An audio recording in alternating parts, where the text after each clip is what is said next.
What's up, guys? Mike Tron, part 2 on how I developed or came up with the Duke archetype, okay? And how everything came about and whatnot. All right. So the thing is, too, right? Also, something very important worth mentioning in developing this archetype or how it came to me or whatever is and the connection I have with it is I had what had happened was when I had my first episode, whether it was coincidentally or whether things had something to do with each other. When I first had my episode, I was 33 years old, like my first, I guess you could say, manic episode and things like that, right? I was 33 years old, and just so happened, if it was a coincidence, I did just lose a family member right around the same time, maybe within months of me being manic. I had lost a family member.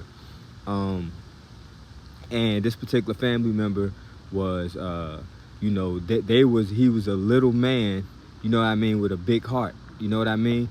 He was a little man with a big heart, so I'm thinking that had something to do with it, you know what I mean?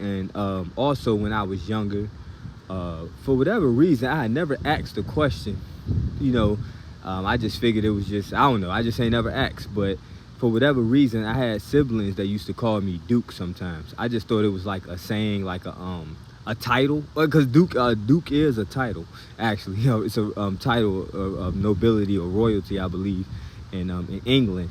But even then, back then when I was a kid, before I knew stuff like that, it was just something I was just like, kind of like if somebody say, hey, how you doing, man? Or you doing all right, man? Or something like that, like one of those type of things. You know what I mean? So I never like looked at it like they was calling me like Duke as like a name or something like that, but I did have family members that would call me Duke from time to time, not all the time, but from time to time they'll just call me Duke, and so I had a few family members that would do that, and so that was another thing too, and so that's why, and then like I was saying, as far as it could be looked at many different ways, you know what I mean? Like, because that's the symbol, little man with a big spirit. But in so many ways, if you against all odds, if you're an underdog in life, if and things like that, if you are resilient through,